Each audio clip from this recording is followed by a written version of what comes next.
selamat malam. Gimana nih kabarnya hari ini? Nah, kembali lagi nih di program Millennial Voice, tentunya bersama saya, Nikma Celidausna.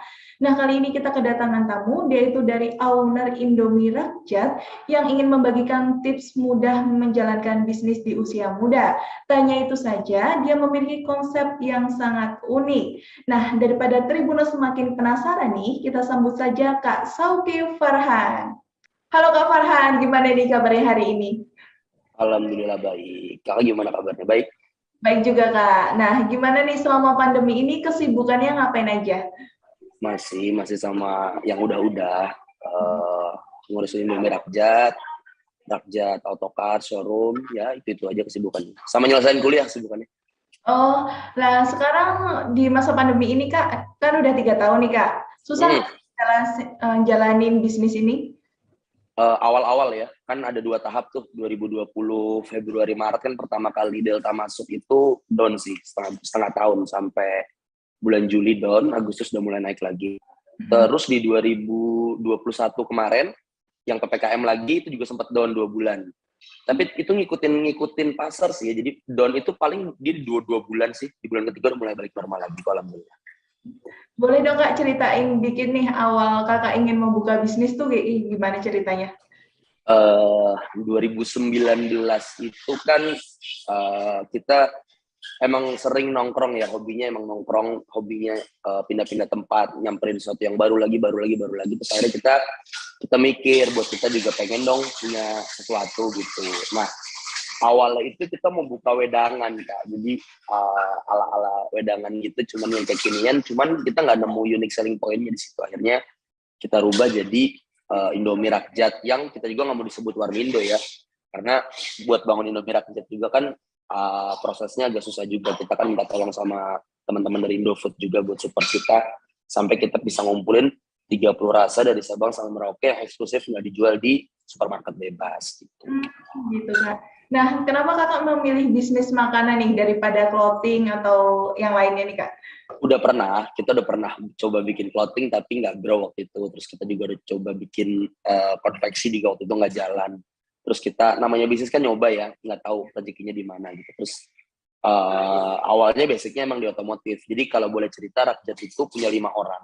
Dari 5 orang ini 3-nya orang otomotif, 2-nya satunya batik, satunya elektronik. Jadi kita emang bersatu di F&B itu basicnya masing-masing. Nah, karena awalnya kita jalannya di otomotif, terus mau ngembangin bisnis ke F&B, makanya F&B pertama kita pakai food truck juga kan. Niatnya mau rolling keliling, tapi ternyata efisiensinya nggak dapet, terus juga SDM-nya juga nggak mumpuni kalau mau keliling. Akhirnya kita stay di satu tempat. Bukalah Indomie Rakyat itu. Nggak expect juga bakal tumbuh besar gitu, karena kita pikir itu buat sampingan kita gitu. Ternyata diterima sama market, alhamdulillah. Dan juga kebetulan kan emang pasar kita middle low ya, jadi nggak memberatkan customer juga. Akhirnya tumbuh. Terus setahun setengah jalan kita pindah ke Jogja dengan konsep yang lebih eksklusif. Sekarang ada coffee shop yang ada kita di restonya gitu. Oh iya Kak. Terus sejak kapan membuka awal bisnis ini? Kita itu startnya di Desember ya, awal Desember 2019. Terus sorry. Kita buka di Desember 2019, cuman kita launchingnya di Januari akhir Kak. Januari akhir 2020. Kita launchingnya Januari 2020. Terus jalan per 9 April 2021 kita launchingnya di Jogja, Jet Coffee Eatery. Oh, ya. Sebelum COVID ya berarti ya? Sebelum COVID masuk Maret kan, jadi kita sempat 2 bulan rame banget. Maret dihajar COVID, itu Maret, April, Mei, Juni, Juli kita benar-benar stuck. Agustus baru mulai customer berdatangan lagi. Terus gimana sih Kak cara mengatasinya itu waktu pandemi nih awalnya nih? Waktu itu sempat hopeless ya, karena itu sesuatu yang datang nggak diundang. Semua orang juga ngerasain down abis-abisan, dan banyak juga UMKM yang tutup. Jadi hari itu kita pikir sekuat tenaga kita aja lah buat nyuntik gaji karyawan dan lain-lain, sejauh mana kita kuat gitu. Cuman balik lagi waktu itu kita juga mikir sebelum ada pandemi kita bener-bener rame banget. Jadi harusnya ini bisa balik ramai lagi, tinggal tunggu waktunya aja. Bener, pada saat Juli akhir udah mulai sama pemerintah dilonggarin, Agustus kita bisa jalan lagi sampai sekarang, alhamdulillah. Kalau nggak salah aku pernah lihat di FYP TikTok nih sampai viral nih ya Kak, Indomie Rakyat ini. Alhamdulillah ya. Jadi dulu kita nggak tahu bakal seviral itu. Ada diviralin orang di TikTok, terus customer ramai pada datang. Ternyata animonya luar biasa. Makanya akhirnya kita haki kan, kita hak paten, terus kita bikinin badan hukum.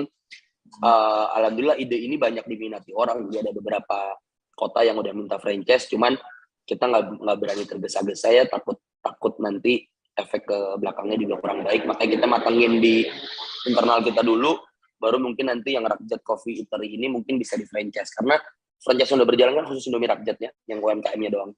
Kalau yang Coffee Eatery kita belum berani franchise. Belum ya. Kakak kan jalanin bisnis ini waktu kuliah ya. Kayak susah nggak sih ngontrol waktu untuk kuliahnya gitu?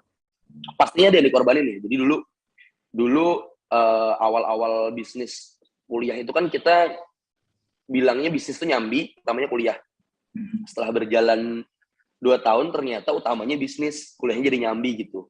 Dan ada mungkin orang-orang yang hebat yang bisa nyelesain semuanya secara bersamaan gitu. Kebetulan kalau aku akhirnya jadi kuliahnya terkorbankan, jadi sampai sekarang masih nyusun skripsi belum lulus kan makanya. Tapi sukses dong Kak dalam pembisnisannya nih usahanya. Belum dibilang sukses lah, berjalan alhamdulillah. Tapi kakak sebelumnya pengen nggak sih kayak kerja di kantoran kayak gitu?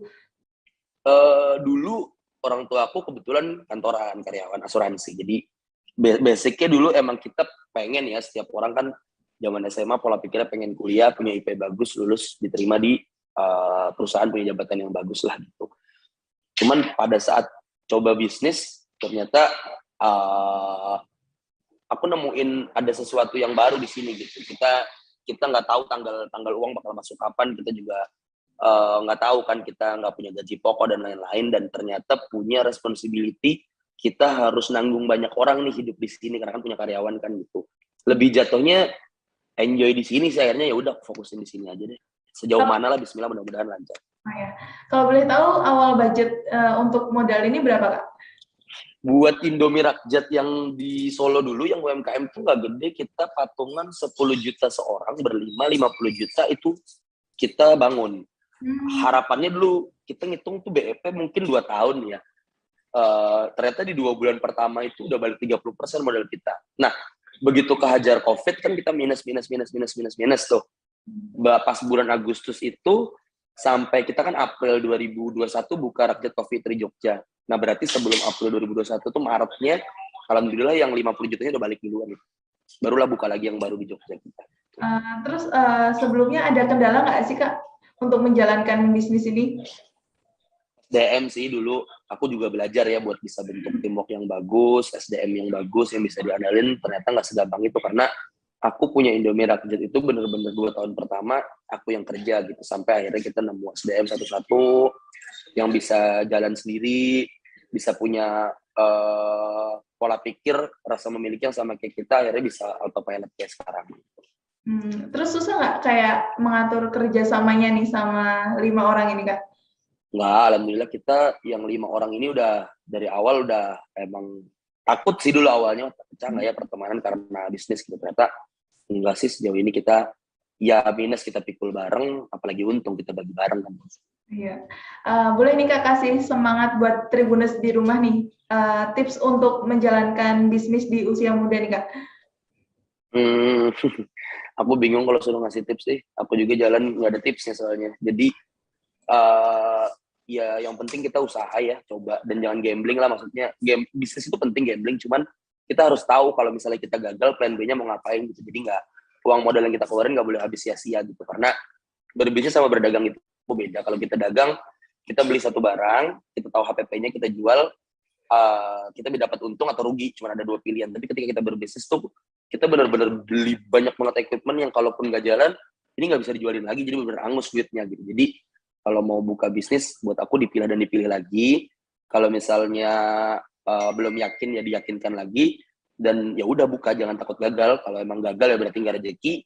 Kalau minus itu biasa, maksudnya dijalanin dulu aja, karena di awal yang minus pasti ujungnya plus, kalau menurut aku.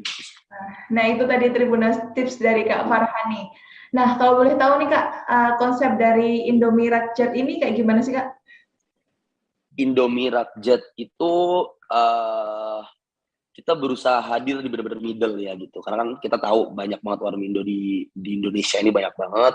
Ada juga Indomie yang levelnya udah middle up juga ada. Kita berusaha ada di middle gitu. Kita nggak aneh-aneh, nggak main topping aneh-aneh. Kita cuma ngasih edukasi aja ke masyarakat Indonesia bahwa sebenarnya Indofood ini menciptakan Indomie rasanya banyak banget. Tiap kota tuh dia punya rasa andalannya masing-masing yang emang nggak disebar luas dijualnya gitu. Jadi kita cuma niatnya memperkenalkan itu, alhamdulillah diterima masyarakat. Terus konsep keduanya, kita itu bukan coworking bukan ya. Kita bener-bener playground banget. Jadi tempat buat melepas penat lah, tempat itu tempat main, makannya murah, minumnya juga nggak mahal.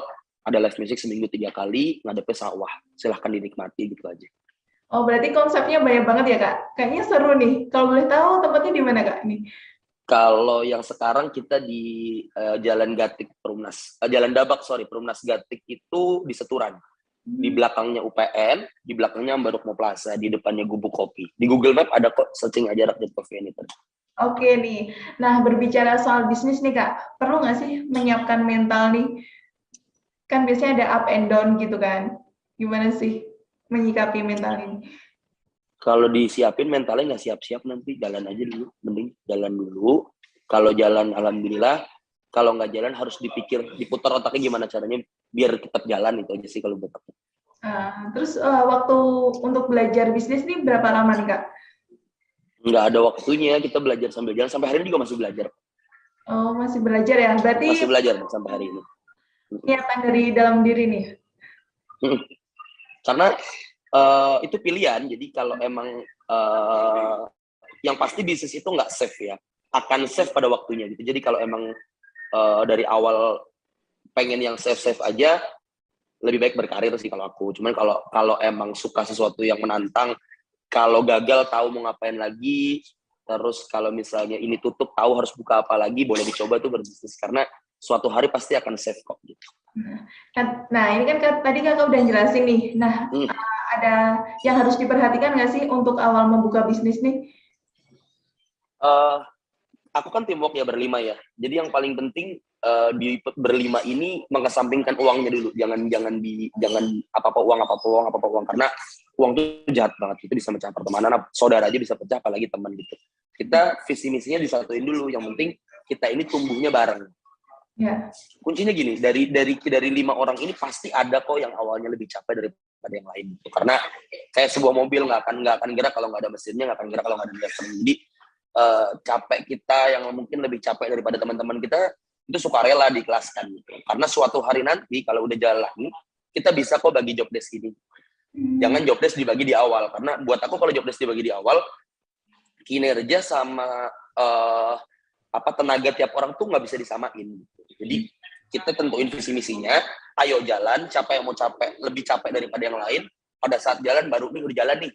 Siapa yang mau ngambil job desk gue yang kemarin nih, contoh gue dulu ngurusin dari operation, dari keuangan, dari marketing, dari SDM, mau dibagi yuk tolong yuk. Oh ternyata sekarang si A mau megang SDM, si B mau megang operation, si B mau megang finance, tinggal aku megang marketingnya aja.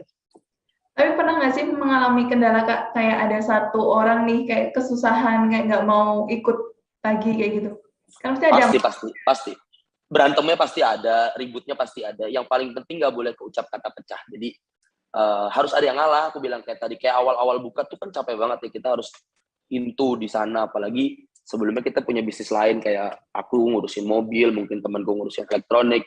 Itu kita harus ngalah. Oke, ya udah kita capek, visi misi kita kan ini jalan gitu. Jadi capek dulu, pada saat bener-bener udah jalan baru kita duduk lagi nih berlima nih. Pada saat duduk berlima dulu kita cuma ngobrol satu hal, ini mau aktif pasif atau mau aktif semua gitu. Terus aktif semua aja, ya udah kalau aktif semua tolong dibagi ya, ini yang mau megang siapa, ini siapa. Akhirnya sampai hari ini kita jalan aktif semua gitu. Kan ada kan perusahaan yang aktif pasif, yang aktif 2, yang pasif 3. Berarti apa nih rewardnya? Oh, yang aktif berarti dapat gaji pokok, yang pasif cuma dapat dividen gitu. Nah, karena kita menyepakati kita aktif semua, ya udah tiap bulan bagi gitu. Sama rata ya berarti ya, Kak? Kita sama rata berlima. Nah, terus awal mulanya untuk memperkenalkan Indomie Rakyat ini ke masyarakat gimana, Kak? Kan dari Oke, kalau yang solo dulu, aku invitation-nya lebih ke teman-teman dulu ya. Jadi solo, gini, aku bangun brand ini kan pertama kali 2019 di Solo dulu. Jadi aku ngenalin itu ke semua teman-temanku dulu. Terus habis itu baru aku minta tolong ke 2 akun booster ya, akun kuliner booster itu, dan itu cukup membantu. Nah, belajar dari situ, ternyata ramenya di awal. Nah, di tengah-tengah udah banyak orang nggak notice. Berarti ada marketing yang salah ini gitu. Makanya pada saat 9 April 2021, aku bangun Rakcit Coffee Eatery di Jogja, aku ngeset marketing dengan cara grand opening itu aku ngundang 21 selebgram waktu itu. Yang 3 itu benar-benar aku bayar, yang 18-nya privilege. Jadi dia boleh makan gratis di sana, boleh ngadain meeting dan lain-lain. Jadi aku bentuk setiap selebgram ini kan dia punya fanbase, punya circle-nya masing-masing ya. Akhirnya si A, circle-nya si A, ketemu circle-nya si B, ketemu circle si C, dan mereka punya mindset, oh ini kok semua nongkrongnya di Rakjat gitu. Akhirnya orang pada berdatangan. Nah, sebelum keramaian itu hilang, aku ngundang lagi akun booster kuliner. Waktu itu 12 akun yang aku undang. Banyak banget. Iya, jadi kita jor di awal deh. Nah, tapi harus punya konsep ya. Jadi 12 akun yang kita undang di awal, itu konten nggak bebas dari mereka. Yang ngasih konten aku. Kamu nge-tag A, kamu B, kamu ngangkat C, kamu ngangkat D, kamu ngangkat E. Mereka ngedit. Nah, sampai editnya jadi, jadwal uploadnya pun aku yang minta. Kamu Senin, kamu Selasa, kamu Rabu, kamu Kamis, kamu Jumat. Sabtu Minggu hot ya. Upload lagi Senin, Selasa. Jadi bener-bener bulan itu tuh Jogja isinya Rakjat semua gitu. Full banget ya, Kak? Ya. Nah, pas udah jalan, baru si customer kita kasih pemahaman bahwa aku mulai ngapalin di database member aku, oh ini yang customer loyal, ini yang ini gitu. Sampai akhirnya mereka tuh kan suka banget kalau Rakjat live music. Jadi pada saat live music, aku kasih free jamming tuh. Nah, customer yang maju jamming suaranya bagus, aku samperin ke meja, ngobrol, aku kasih panggung minggu depan. Jadi dari orang ke orang gitu sih. Kalau nggak salah pemesanannya juga unik ya, Kak? Iya, jadi dulu aku pakai mangkok di food truck, mie-nya diambil, diantar ke kasir, terus bayar, mie-nya baru dibuatin. Nah, tapi itu ternyata tidak efisien. Jadi di Jogja nggak aku pakai lagi. Di Jogja sekarang mie-nya aku display di kayak display gede gitu. Makanya orang bilang museum Indomie. Ya, jadi mereka jalan-jalan cukup mengetahui bentuk bungkusnya mie cakalang itu gimana sih, bentuk bungkusnya soto Padang itu gimana sih. Mereka mesennya langsung ke kasir. Jadi mereka sebelum pesen udah tahu bayangannya gimana bentuknya, baru mereka pesen ke kasir. Jadi aku bikin urutan display dulu, baru kasir. Ya, sampai viral di TikTok nih ya, Kak, tadi. Alhamdulillah. Terus gimana sih caranya untuk bersemangat lagi nih, Kak? Mesti kan ada up and down-nya kan di dalam... Iya. Mikirnya sih simple ya kalau aku ya. Kita tuh bangun ini capek. Pada saat di tengah jalan kita stuck, hanya ada 2 pilihan. Kita mau capek lagi tapi ini jalan, atau kita berhenti di sini. Yang artinya kalau berhenti selesai, terus besok kalau mimpi punya bisnis harus dari nol lagi. Jadi akhirnya setiap capek kita berpikir bahwa ini nggak boleh nggak jalan gitu. Jadi kalau kita lagi stuck, ya kita kulik lagi. Yuk kita duduk berlima lagi. Mau ngapain nih gitu. Sampai pokoknya ini nggak boleh berhenti. Karena udah 2 tahun setengah jalan. Sekarang alhamdulillah aku punya 17 karyawan yang menggantungkan hidupnya di situ. Jadi kalau nyampe kita yang punya semangatnya hilang, terus 17 karyawan ini nasibnya gimana? Aku cuma mikir itu doang. Sekarang udah bercabang di mana aja nih, Kak, kalau boleh tahu? Bandar Lampung udah ada. Bandar Lampung itu di Tanjung Karangnya di tengah kota. Alamatnya di Google Map aja deh, aku lupa nama jalannya. Di Sukoharjo kemarin udah buka juga di dekat SMA 1 Sukoharjo. Coming soon-nya Banjarmasin sih ini kayaknya. Tapi Kakak pernah takut nggak sih, kan saingannya Indomie itu banyak banget ya? Gimana nih, Kak, untuk menyikapinya nih? Banyak banget yang niru konsep aku juga banyak. Cuman kita percaya diri aja ya, kalau bisnis yang kita buka udah ditiru orang itu berarti ide kita sudah dihargai oleh orang lain gitu. Yang paling penting orang lain nggak niru logonya sama, namanya sama, karena kan udah ada di haki, nanti kan kenapa-napa itu. Terus buat menghadapi pesaing sih buat aku yang penting mah kita jadi diri sendiri aja. Jadi bisnis kita tuh ya ini, yang kita kelola ini, marketing yang kita pikirin ini tanpa harus menjatuhkan orang lain. Setiap orang ada rezekinya masing-masing, nggak mungkin ketuker. Jadi Rakjat, customer loyalnya ya dia mencintai Rakjat kan itu pilihannya dia gitu. Kalau orang mungkin cintanya sama kafe lain, ya itu haknya dia. Nggak mungkin ketuker kalau rezeki, itu doang sih pola pikirku simpel. Terus kakak ada role model nggak sih untuk bersemangat menjalankan bisnis ini? Role model ya? Ya. Aku tuh mikir simpel kok. Kalau aku hari ini ngerasa capek, terus jadi Raffi Ahmad capeknya gimana gitu. Yang dia 24 jam, katanya kerja 20 jam, dia bangun berita bisnis yang luar biasa. Dan kelihatan hasilnya gitu. Makanya kalau tiap aku agak capek dikit, wah belum seberapa ini mah capeknya, itu doang sih paling role modelnya di situ sih. Kalau buka bisnis ini harus perlu modal banyak nggak sih, Kak? Lah, kita punya 2 tangan, 2 kaki sama otak tuh buat aku udah modal ya. Banyak orang ngira, oh ya lu enak buka bisnis, punya duit, bla bla bla bla bla. Salah. Ya. Justru orang buka bisnis tuh nggak semuanya tentang duit, karena ada beberapa cara kok. Aku tuh gandeng investor juga, ya kan. Terus artinya kita menjanjikan dong apa yang kita jalankan ini menguntungkan buat si investor ini. Terus di showroom ada bantuan bank kan, yang penting kita komitmen atas apa yang telah kita, maksudnya atas apa yang telah kita agree di bank buat kita jalan gitu. Itu tuh balik lagi ke, ya kayak kamu tadi bilang, ke mental, terus keberanian. Terus nanti kalau nggak jalan gimana, kalau nggak laku gimana, ya udah. Aku pikir kalau kita nggak nyoba nggak tahu. Pas kita nyoba yang penting diseriusin, terus rezeki nggak ketukar gitu aja udah. Terus pencapaian terbesar kakak di tahun kemarin apa nih, Kak?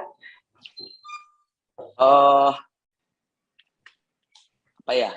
Aku tuh punya target, ya punya bisnis. Oh nih Rakjat Coffee Tree, targetnya sehari sekian, sebulan sekian, kita harus achieve sekian, kita harus punya omset sekian gitu. Pencapaian terbesarku adalah dari target yang udah aku bikin, aku mencapai 1 tahun itu 3 kali lipat dari target yang aku bikin, itu udah bersyukur banget sih. Berarti bisnis ini juga di-support sama keluarga nih, Kak? Alhamdulillah iya dong, kan apa yang kita raih, apa yang kita kerjain kan selalu kita diskusiin ke keluarga kan.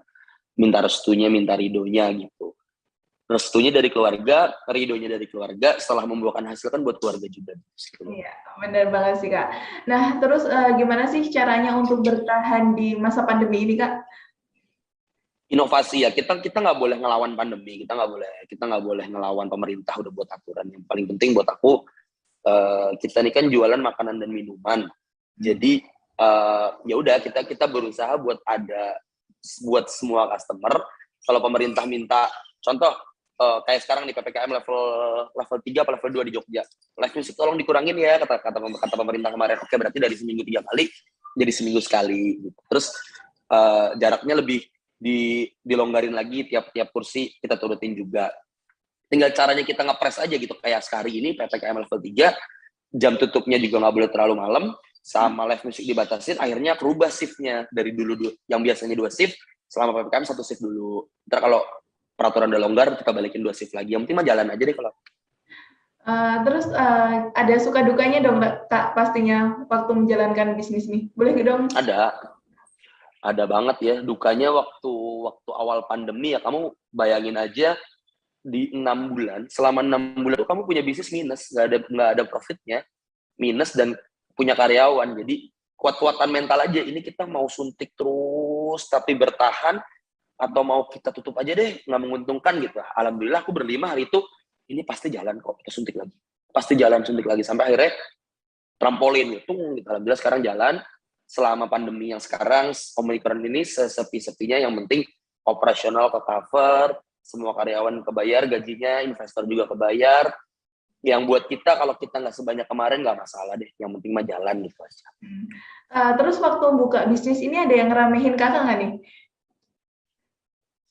Nggak tahu ya, aku juga nggak terlalu merhatiin sih. Cuman pastinya ada ya, karena kan apalagi dulu waktu bukanya Indomie Rakjat, ya dikira orang, oh kan buka Warmindo, terus seperti Warmindo lain mungkin pemikiran orang gitu. Ternyata alhamdulillah setahun buka di tempat 90 meter persegi, sekarang di 730 meter persegi, ada konsep coffee sama restonya kan. orang juga ngelihat oh bisnis ini jalan bertumbuh intinya gitu. Goals tujuan kakak tahun depannya apa nih? Kita buka di kota lain sih. Kita bercita-cita soon Rafjet Coffee and Eatery ini minimal jumlahnya seperti provinsi di Indonesia. Kalau di Indonesia ada 34 provinsi, minimal kita punya 34 cabang, di setiap provinsi satu itu doang sih. Goals terbesar kita sih. Ya, semoga diaminin Tribuners di rumah ya, Kak. Amin. Boleh dong kasih kata motivasi nih buat Tribuners di rumah untuk menjalankan bisnis di usia muda nih, Kak. Mulai aja dulu, jangan takut gagal, mumpung belum punya anak, belum punya istri, yang penting jalan dulu. Kalau karir ditetapkan umur 55 tahun pensiun, emang kita nggak kepengen umur 40 udah pensiun. Makanya kan semua kalau dimulai lebih awal, insya Allah selesainya lebih awal, tercapainya lebih awal. Ya, makasih ya Kakak Farhan. Sama-sama. Oke. Memberikan ilmunya nih untuk Tribuners di rumah nih. Siap. Untuk terakhir nih Kak, kalau Tribuners di rumah ingin mendatangi Indomie Rafjet nih di mana Kak? Main ke Jogja ya, di searching di Google RAKJAT Rafjet Coffee and Eatery. Nanti dia udah keluar kok mapnya, ditunggu ke sana. Nanti bilang tahu infonya dari Tribun News gitu. Kalau emang beneran tahu infonya dari Tribun News, terus ibaratnya bisa nunjukin apa yang dia tonton, pasti diskon 10% buat kalian. Oke, terima kasih nih Kak. Nah, oke, sama-sama. Semoga ceritanya Kakak ini menginspirasi Tribuners di rumah nih. Amin. Semangat terus ya Kakak, semoga ya, siap. Amin, sukses juga buat Tribun News ya. Thank you. Makasih Kak, dadah, sampai jumpa. Dadah. Oke Tribuners, itu tadi bincang santai saya bersama Kak Farhan yang telah membagikan tips untuk buka usaha di usia muda. Untuk bintang tamu selanjutnya nih, nantikan di program Millennial Voice selanjutnya hanya di tribunnews.com. See you! Terima kasih sudah nonton. Jangan lupa like, subscribe, dan share ya!